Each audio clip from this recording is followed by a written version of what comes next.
Amiens Cathedral is the tallest Catholic church and largest cathedral in France. Along with the cathedrals of Chartres and Reims, Amiens is the member of the illustrious triad of High Gothic or Classical French cathedral built in the 13th century. Amiens Cathedral was designated a UNESCO World Heritage Site in 1981 for the beauty and harmony of its art and architecture.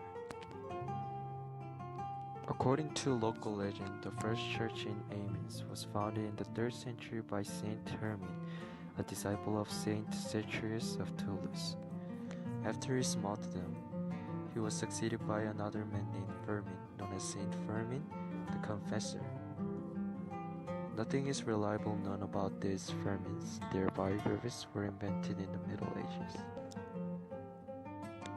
After a fire destroyed much of the city, construction on the Romanesque cathedral began in 1137. Consecrated in 1152, this building hosted the wedding of King Philip II of France and Princess Ingeborg of Denmark in 1193. During this period, Amiens Cathedral attracted a respectable number of local pilgrims due to its relics of local saints, such as Vigeons, Victoric, and Gentile. This quick completion gave Amiens Cathedral an unusual harmony of style, one of its most celebrated characteristics. It is pure High Gothic, little influenced by later architectural fads. The only subsequent change to the cathedral's appearance was the completion of the west facade with the addition of 2 unequal towers, the south one in 1366 and the north one in 1402. UNESCO designated Amiens Cathedral a World Heritage Site in 1981, citing that the coherence of its plan, the beauty of its 3-tier interior elevation, and the particularly refined display of sculptures on the principal facade and the south transept. Now it's time to see internal of Amiens Cathedral. The plan of Amiens Cathedral is like that of the other classical cathedrals at Chartres and Reims, as well as the Notre Dame in Paris. A 3-aisled nave with a twin-tower west facade, a 3-aisled transept, a 5-aisled choir, an ambulatory, and radiating chapels.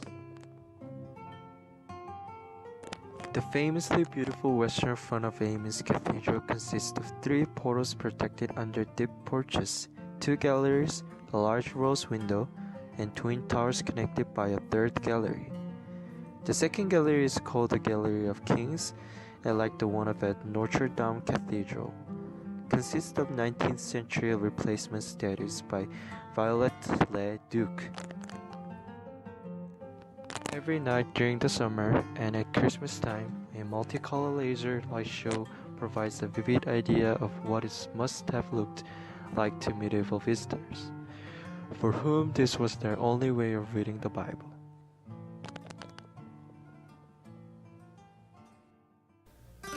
The other subject for this video is Trim Castle.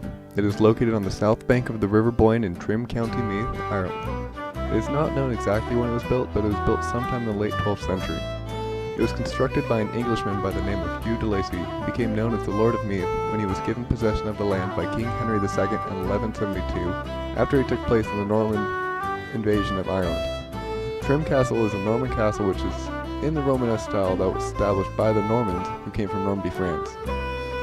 A quote for the Dublin Penny Journal in 1835 said that Trim Castle is almost the only building in Ireland that deserves the name of castle.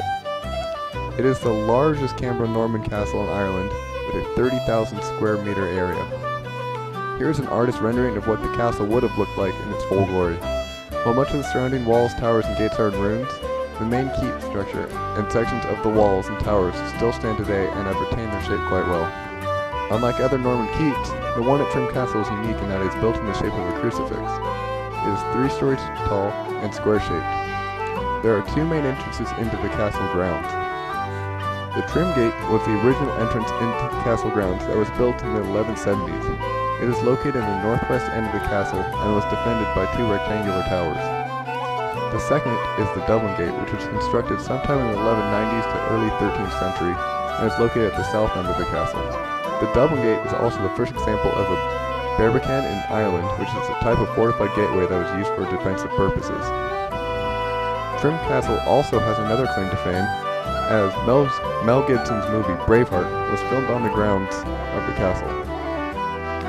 Trim Castle is still a fairly popular tourist destination today, which has led to the building of a large hotel nearby, as well as the increase in the encroaching nature of the town of Trim upon the castle grounds. Overall, Trim Castle is a gorgeous example of Romanesque architecture in Ireland and a testament to the impressive nature and longevity of the castles.